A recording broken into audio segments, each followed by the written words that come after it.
still remember how the cold bit through my gloves that night, sharper than usual, like it had something to prove. The kind of cold that crept into your bones and stayed there, no matter how many layers you wore. I was standing outside the infirmary at Fort Mason, sipping lukewarm coffee and watching my breath curl into the air like smoke. It was late past midnight, maybe closer to 1. Most of the camp had gone quiet, except for the low hum of the generator and the occasional crunch of boots on frozen gravel. I was on rotation, pulling a double shift in the med tent, mostly checking temperatures and managing twisted ankles from training drills. That's when I saw her. She was standing near the mess hall, barely lit by the overhead floodlight, arms folded so tight it looked like she was trying to fold into herself.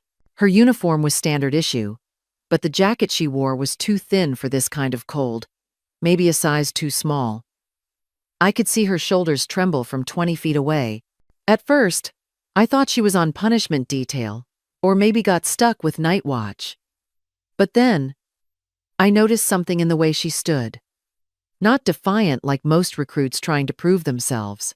She looked exposed, like someone hoping not to be seen. I walked over without thinking. She didn't notice me at first. When I got close enough, I saw her lips were blue at the edges, her fingers shaking against her sleeves. She looked up fast, like she was expecting to be yelled at. "You're freezing," I said. She nodded, barely. I took off my own jacket, my personal one, not the issued gear, and held it out. "Here, take it. I've got another inside." She hesitated, her eyes wide like no one had ever offered her anything without a price. "Ma'am, I can't," she started. I shook my head. "It's not a rule tonight. Just stay warm." She took it slowly, like the fabric might disappear if she blinked. I don't know what made me do it. Maybe it was the look in her eyes. Maybe I just remembered what it felt like to be 20. Scared. And pretending not to be. Or maybe I was just tired of following rules that forgot about people. She muttered a thank you, so soft it nearly got carried away by the wind.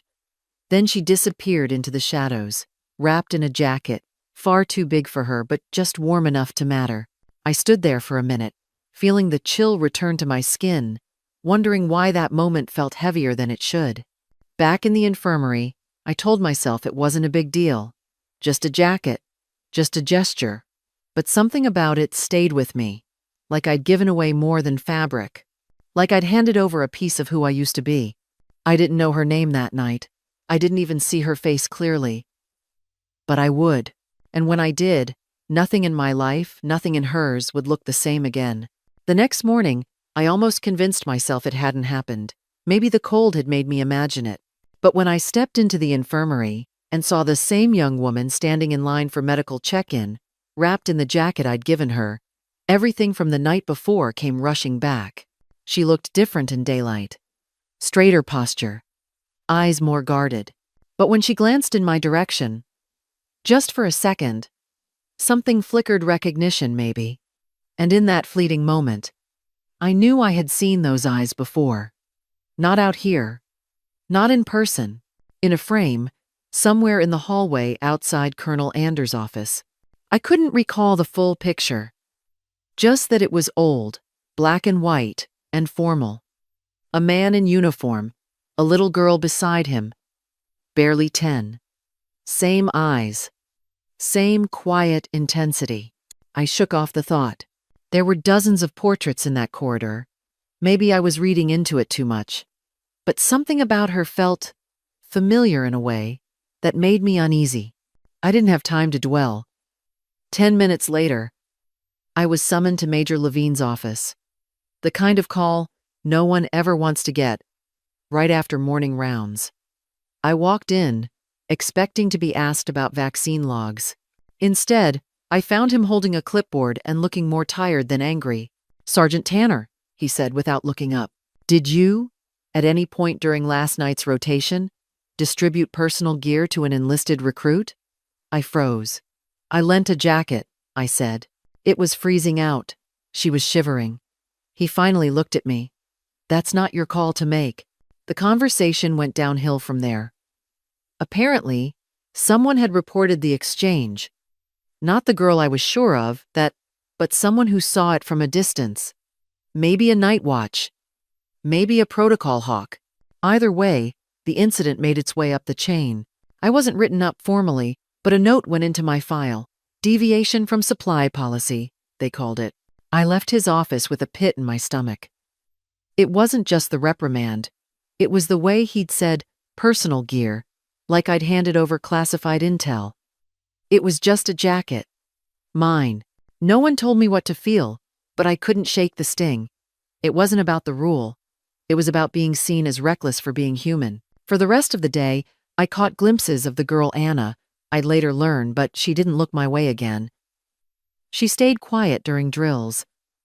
Followed orders. But I noticed how others seemed to avoid her, like they didn't know what to make of her either.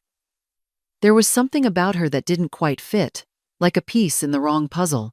That night, I walked past that hallway outside the colonel's office again. I found the photo I'd been thinking of. The man in uniform was General Ward, and next to him, that little girl with the solemn eyes. It had to be her. But what was she doing here, posing as just another recruit? I didn't tell anyone what I suspected. Not yet. But that moment shifted something in me. What started as a simple act of kindness now felt tangled in something bigger. Something I didn't understand yet. I went back to the infirmary, quieter than usual, unsure whether I'd made a mistake or whether I was just starting to see things clearly. 3 days after the jacket incident, a white envelope appeared on my bunk. No sender, just my name, written in tight, deliberate print. Inside was a formal invitation to a private dinner at General Ward's residence and a handwritten note that stopped me cold. Please wear what you wore that night. No signature, no explanation. My first instinct was to ignore it. There had to be a mistake. I wasn't the kind of person generals invited to dinner, especially not after a policy violation. But something about that note nagged at me. The way it referenced that night, as if whoever wrote it had been watching. I didn't know if I was being thanked or tested. When the night came, I stared at the jacket still hanging in the infirmary locker. The sleeves smelled faintly like campfire and antiseptic. I slipped it on over my dress uniform, feeling awkward, like I was trying to wear someone else's story. As I walked toward the private quarters past the main barracks, each step felt heavier than the last. The house itself sat beyond the officer's wing, fenced and silent, glowing with warm light that looked too soft for a military base. 2 guards opened the gate without a word. I expected a formal hall, maybe a long table, and a stiff posture. What I found instead was a chandelier-lit foyer filled with polished wood, flickering candles, and low music humming in the background. People were already gathered, all in neatly pressed dress blues, all standing straighter than I ever could. I recognized senior officers I'd only seen in briefing slides. Their eyes skimmed past me like I didn't belong, and for a moment, I believed them. I kept near the back, silent, waiting for someone to tell me it had all been a mistake. Then, across the room, I caught sight of her. The young recruit from that night, standing tall in a black dress, was talking quietly to General Ward. She laughed at something he said and called him Dad. I froze. The jacket felt suddenly tighter. My throat was dry. That was the moment I knew this wasn't a dinner. This was something else, entirely. The moment I saw her standing beside him, the world tilted. The girl from that freezing night. The recruit, I thought was just another face in the ranks. She smiled, touched his arm, and softly called him Dad. My breath caught. The room faded. All I could see was the truth staring back at me in a dress uniform and polished shoes. She was Anna Ward, the general's daughter. The same girl I'd handed my jacket to without a second thought, thinking she was just cold and forgotten.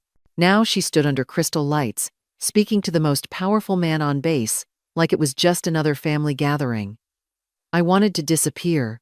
My presence suddenly felt like an intrusion on something I didn't understand. Before I could turn away, General Ward looked up. His gaze locked onto mine, calm and direct. Then he nodded once. It wasn't a dismissal, it was recognition. A silent acknowledgement that unsettled me more than anger ever could. A server gestured toward the center of the room, where a display stood beneath soft lighting. I stepped closer, unsure why.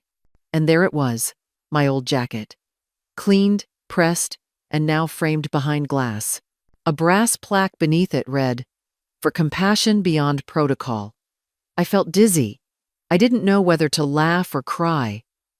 The very thing that had nearly gotten me written up was now mounted like a medal, like it meant something greater than I had let myself believe. The room quieted. People turned toward me. General Ward raised his glass and spoke with a voice that didn't match his reputation. Sometimes leadership isn't about orders. It's about instinct. And sometimes, instinct saves more than rules ever could. I stood frozen in the center of it all, heart pounding in my chest, trying to make sense of how a single act on a cold night had brought me here. And for the first time, I realized I wasn't being tested. I was being seen. The library was nothing like I expected. Dark wood, shelves stretching to the ceiling, the kind of silence that presses against your ears. General Ward stood by the window, hands clasped behind his back, staring out at the cold night as if it might offer him answers. He didn't look at me when he spoke. "Why did you help her?" His voice was quiet, but sharp. I hesitated, unsure if this was still part of the ceremony or something much more personal. "Because she needed help," I said. "She was cold, alone. I didn't need to know her name to know that." He turned then, slowly. "And you didn't think of the rules? About issuing personal gear? About protocol?" I shook my head. "No, sir." In that moment, I thought about being human before being a soldier. His jaw tightened. Compassion has a cost, especially here. I met his gaze. So does silence. He moved toward the fireplace, where low flames flickered against the stone. My daughter wasn't supposed to be there. It was her decision. She said she needed to understand what I'd given my life to, that if she didn't serve like the others, she'd never know if she deserved her last name. He let out a breath. Weary. I didn't know she was struggling. Not until I saw that jacket. I stepped closer. "Sir, I didn't help her because she was your daughter. I helped her because I saw someone who needed warmth. And in this place, that's rare." He studied me, like he was trying to read between my words. "You think kindness belongs in the chain of command?" I answered without flinching. "I think kindness is what makes command worth following." His eyes dropped for a moment, as if the weight of something old had returned. "Years ago, I tried to build something like that. A mentorship program, community outreach. They called it soft, said it made soldiers weak. I let it die." He paused. "Maybe I became what they said I had to be. Hard, efficient, unshakable." I didn't respond right away. The air between us was thick with unspoken things. Regret, pride, fear. "Sir," I said finally, "there's strength in knowing when to be soft. It doesn't make you less. It makes you remember why you're here." He looked up, and for a second, he wasn't a general. He was a father, a man. "You know," he said, voice lower now, "when Anna came home from basic, she didn't talk about drills or medals. She talked about a night when someone treated her like a person, not a project. She said it reminded her of who she wanted to be." His voice caught. "I didn't know it was you until tonight." We stood in silence. Not awkward, just real. Then he stepped toward a nearby cabinet and pulled out a framed photo. His wife. Her arm was around Anna when she was a child. "She believed in kindness, too," he said. "She died thinking it had no place in the world I'd chosen. I think you proved her wrong." I swallowed hard, unsure what to say to a man unraveling decades of certainty. "It wasn't about proving anything," I said. "It was about remembering that even here, under all the rules, people still matter." He nodded, slow and deliberate. "You've changed something. I don't know what it is yet, but it's not small." As he turned back to the window, the light from the fire caught his eyes. Softer now, less steel, more story. "You weren't supposed to be at that dinner," he said. But maybe that's exactly why you had to be there. I stepped out into the hallway without another word. Behind me, the room stayed quiet. But something had shifted, and I knew it wasn't just him. The envelope arrived quietly, left on my bunk without a word. No official seal, no command header. Just my name in soft ink, almost hesitant, like whoever wrote it wasn't sure I'd want to read it. I knew the handwriting before I opened it. Anna Ward. The girl from that night. The general's daughter. The one who had called me, ma'am, with trembling lips. My fingers paused on the flap, heart thudding for reasons I couldn't explain. Inside was a folded sheet of paper, heavy and personal. The first line stopped me cold. You saw me before my father did. I read it twice. The truth in that sentence cut deep and kind all at once.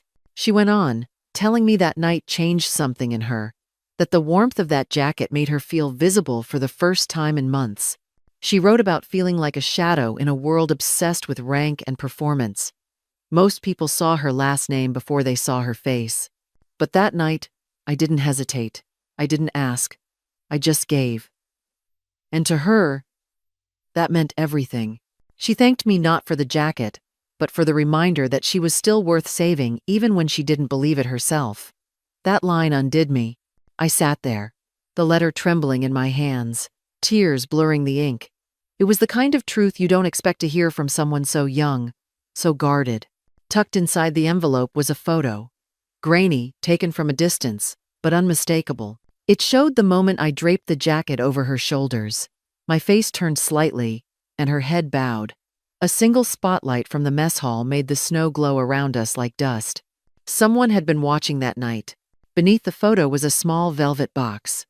Inside was a military commendation I'd never seen before. A silver insignia shaped like a flame. Anna wrote, "This isn't regulation, but my father says it should be. He wanted you to have it anyway." I couldn't breathe. I hadn't asked for any of this. And yet, in that small envelope, I felt something shift. Not pride, not recognition, but peace. The kind that comes from knowing that one small gesture, done without audience or agenda, had rippled through a family that forgot how to feel. I folded the letter carefully and placed it beside the photo. That night, I sat alone on the infirmary steps, the cold settling around me again. But this time, it didn't feel heavy. It felt earned. 3 years later, the world outside hadn't changed much. Same dust-colored barracks, same stiff wind curling through the hills of Fort Mason. But inside the small building marked Field Med Unit 7, everything was different. My name was now on the door. Kenya Tanner, Lead Medical Officer. It still felt strange, seeing it etched into glass. The office was modest. Just a desk, a shelf of well-worn field manuals, and a coffee machine that groaned more than it brewed. But it was mine, built from scratch with funding from the Evelyn Ward Foundation. Anna had created it a year after that dinner. She said her family's name had built too many walls. It was time it built a doorway instead. And here, in this simple space, that idea lived. Not in headlines or speeches, but in bandaged hands, warm blankets, and the quiet yes we offered to soldiers who were too tired to ask. On my desk sat one photo in a plain wooden frame. It showed a jacket, worn and creased, hanging on the back of a chair under a low light. Beneath it, a line in her handwriting, "Kindness only matters when it's quiet." I looked at it every morning before starting rounds. Not for pride, just to remember. The hallway outside buzzed with movement. Med techs passing charts, boots clapping against tile. But in here, for just a second, there was calm, until a soft knock interrupted it. I looked up to see a young recruit standing in the doorway, shifting awkwardly from foot to foot. Her uniform sleeves were too short. She held a prescription slip in one hand and her ID in the other. "Sorry, ma'am," she said, voice barely audible. "They said I need this filled, but I don't have. I mean, my stipend hasn't cleared yet." She didn't finish. She didn't need to. I recognized the look in her eyes. that mix of shame and hope. I stood without a word, walked to the supply cabinet, and grabbed what she needed. "It's covered," I said gently. "Just take care of yourself." Her eyes widened. "People don't. Usually." She stopped. I smiled. "Maybe they should."